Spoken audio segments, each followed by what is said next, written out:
Hello and welcome to your next instalment of JGTV. Still yet to make a decent intro, but hopefully I'll get into that next week.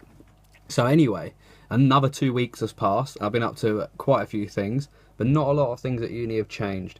In my editing lessons, we've getting the footage, chopping it up, putting it in the right order. It's just getting into that routine of doing that sort of thing, and it's still just getting used to the editing software. I think the tutor's just trying to build our expertise kind of thing up on that. But in my own time, I've been doing a lot of editing, getting to use the software a lot myself, and watching YouTube video tutorials and things. So I'm getting pretty confident at doing the editing now, which is pretty sweet. And then moving into animation, we got given these wire models, and we got given various tasks to do. The first one was to do a wave, which sounds quite easy, but when you just do it like this, like just do it generally like that, it doesn't look right. And that was the thing, we had to get it to look just right, we had to get it to look realistic, and that's by doing various amounts of shots on each pictures. Because sometimes you would, if you want it to move faster, not only to do in between each picture, you take more of a gap, but you just take one photo at a time. But to get it to look smooth, you take two, but often 2 photos at a time. It looks slower because obviously there's more photos in it.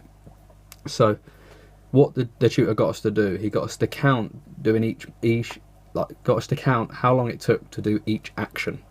So a wave might take 1, 2. So if it's 2, that's obviously it's 24 or 25 frames a second.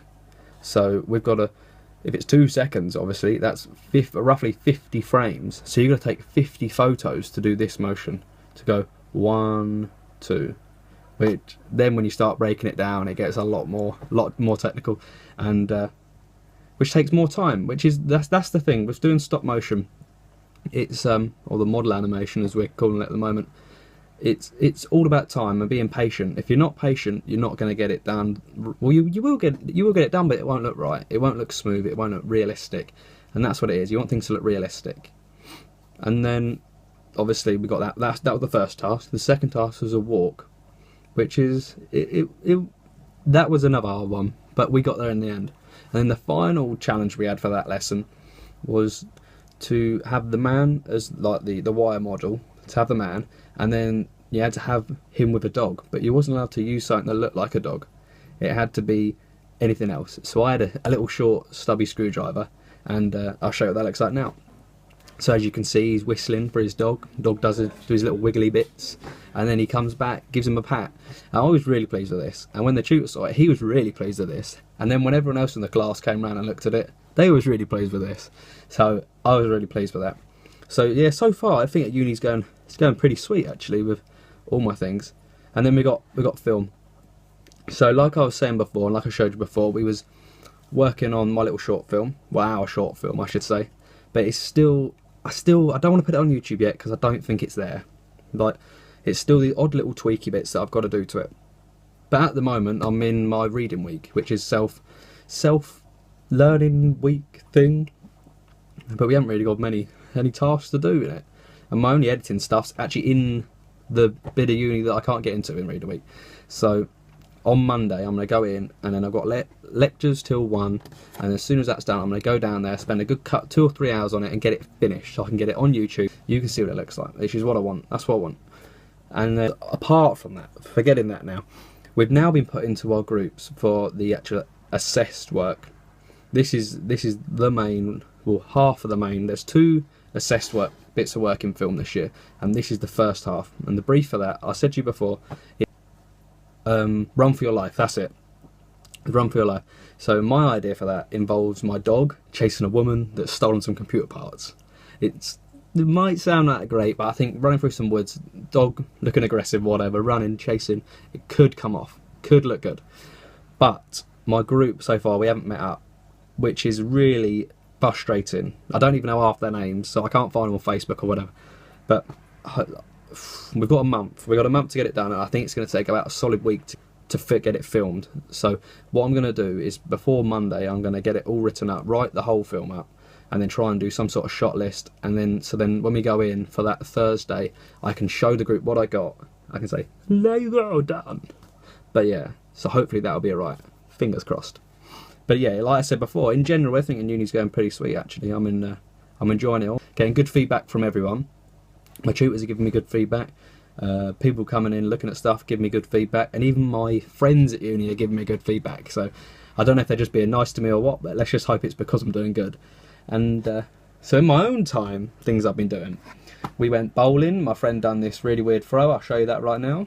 No idea why I had to do a little pirouette. I don't even think he done that well. There you go. We're a strange bunch of lads.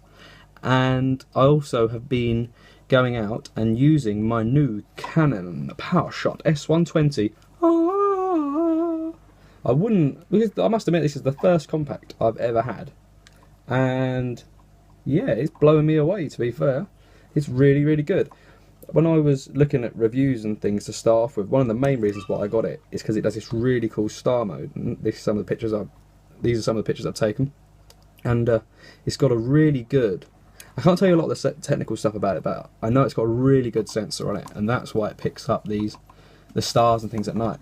But what this star mode does, I think it does like a short long exposure, but then it condenses that long exposure down so it doesn't have the blur or whatever, and it gets all the goodness in that one thing. Because I've done long exposures with the stars before, and they tend to move a little bit. In that 30 seconds you might take a picture, but this seems to take a picture within about 10 seconds or under, and it gets that sort of quality, and that's really good. I'm really impressed by it. What it also does is this like star time-lapse thing, and which is really cool, and you can set it up for half an hour, 2 hours, and it will just film the stars moving across the sky. I haven't got any of the stars going yet, but I did an hour short one, and you can see the moon moving with a lot of clouds. Yeah, then moving on to other things I've done. I've just generally been out and about, bought some new fish or whatever. Nothing exciting. But stay tuned, because like I said before, although it isn't looking too exciting at the moment, it will get exciting, and it'll be a lot more interesting. I'll be doing a lot more practical stuff. So far, we're just getting into the ease of doing things. It's only been like the first few weeks of uni, so yeah, stay watching, and you'll get it. But something else I've got this. It's looking right at me. I got this. This is the newer CN120. This is on its lowest setting right now. Look. Oh no, that's it. Look. Oh jeez, that's a. Oh no, I can't not see the light. That is a bit of a retina burner, that one, but that can go on the top of your camera. But as I have a compact, it kind of can't. So to get around that, I've got an arm that comes along here, up here, handle, light mount there, sweet. And as soon as I get that, I'll be videoing on this a lot. Yeah. So then next week we've got more projects coming up at uni. So I'll do 2 videos next week, and they'll be interesting. Not just talking, I'll be showing you stuff, and I'll be showing you how to do stuff. I'll be getting on good, yeah? I promise. Promise. No squitsies. So yeah, I'm going to say bye for now, because I've got to go out, and I'm going to go take some more photographs, and I'll show you how to do it. And hopefully I can do my friend's photo shoot with his car. That's all I'm saying for now. And when I show you that, when I do that even, I'll show you it. I'll show you how I've done it, and what we're doing, and the setup, and the rig, and everything, which will be interesting. So yeah, like I always say, thank you very much for watching, and if you're interested in this sort of stuff, give it a like, follow me maybe. Things will get more interesting, and it'll be exhilarating.